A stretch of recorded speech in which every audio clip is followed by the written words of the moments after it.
Now, while of course it was the race for the presidency that was the biggest prize on offer on Tuesday, in our bi-state area, it was a seat in the United States Senate.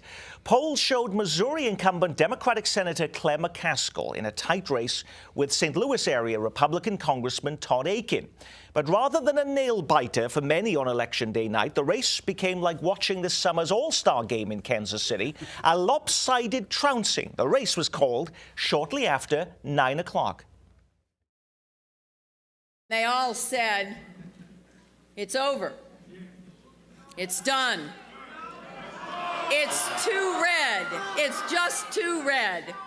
There is no way that Claire McCaskill can survive. Well, you know what happened? You proved them wrong. Well, things don't always turn out the way you think they're going to. I just called Claire McCaskill and gave her congratulations because the way the numbers are looking, we have lost this race. Not what I expected. I always said, don't trust those polls, and that's been true. But I also think that in the circumstances that we've all been through, that it's particularly appropriate to thank God, who makes no mistakes and who is much wiser than we are. And so I say, to God alone be the honor and the glory, regardless of how he decides to organize history. The polls before Election Day showed that Todd Akin could still pull this off, yet he loses by 16 points. What went so terribly wrong for Todd Akin? And was it simply the illegitimate rape comments, or was there more to it than that, Steve? Well, I think at the end of the day, it was simply that, Nick. He talked about the ability of raped women to stave off pregnancy. That comment stayed with him from the moment he said it all the way through the election, right up until Election Day. He never shook it, and I think it resulted in a tainting of the Republican brand nationwide. We can debate this race, point to other factors, but at the end of the day, to me, that was the single most important factor by far. Patrick Tuohy, was there anything more to it than that? Was there anything more he could have done to have changed the outcome on Election Day? Well, I don't disagree with Steve's analysis, but when you lose by 16%, it's perhaps hard to put it on just one thing. Now, there were secondary effects of his comment. Republicans nationwide abandoned him. Had they stayed with him, perhaps it would have been closer. Perhaps he would have been victorious. But and certainly it appears that legitimate rape comment played in other states and may have hurt Scott Brown, may have hurt in Florida. So it was more than any other moment in time what contributed to his defeat, but there were a lot of secondary and tertiary events that like didn't what? happen.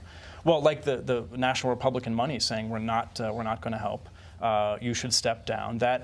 That enabled McCaskill to say it's not just a Democrat thing, this is a Democrat-Republican thing. What he said is objectionable. The downside is that Claire McCaskill made this a race not about herself, but about Todd Akin. And so her victory is more rejection of him than it is a endorsement of her. Bill. I think the one thing that also compounded what Steve said was he followed it up by saying the unladylike comment after the debate, and that really doesn't resonate at all with women voters. I think they felt very offended by all that. So it was obviously the big one was legitimate rape, but there were a litany of other things that he did as well. There was nothing else he could have done?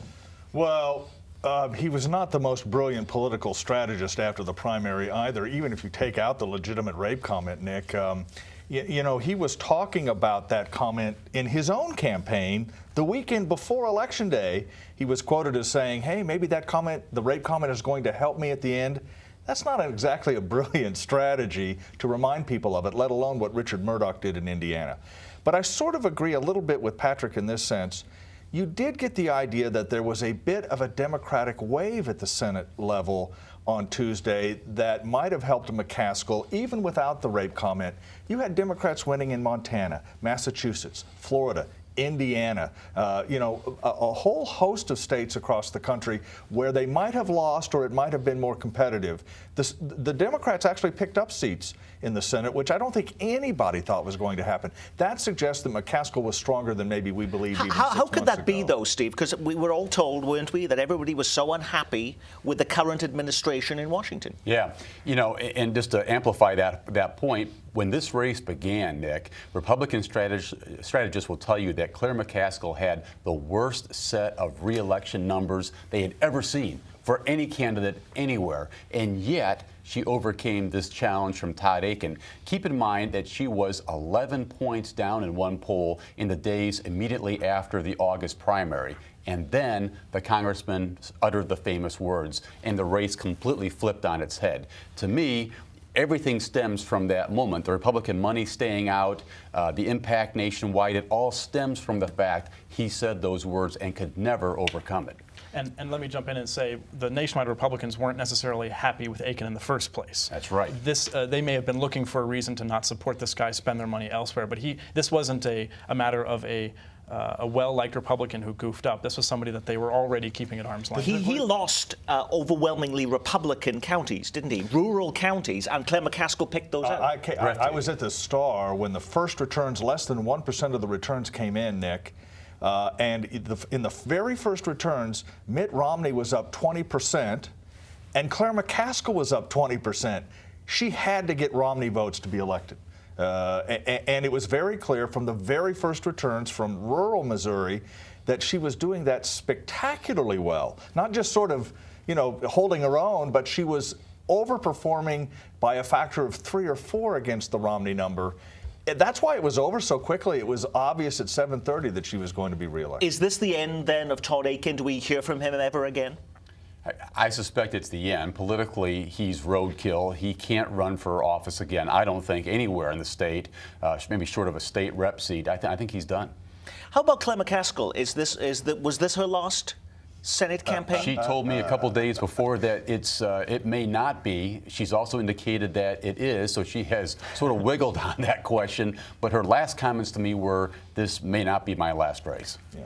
Like Nixon, McCaskill ran a centrist race, and in 4 years, nationwide Democrats may be looking at Democrats who can win in the Midwest and win big in the Midwest, and they may consider her for a vice president or other things. So I'm sure she very much, like Nixon, wants to leave the door open for whatever may come.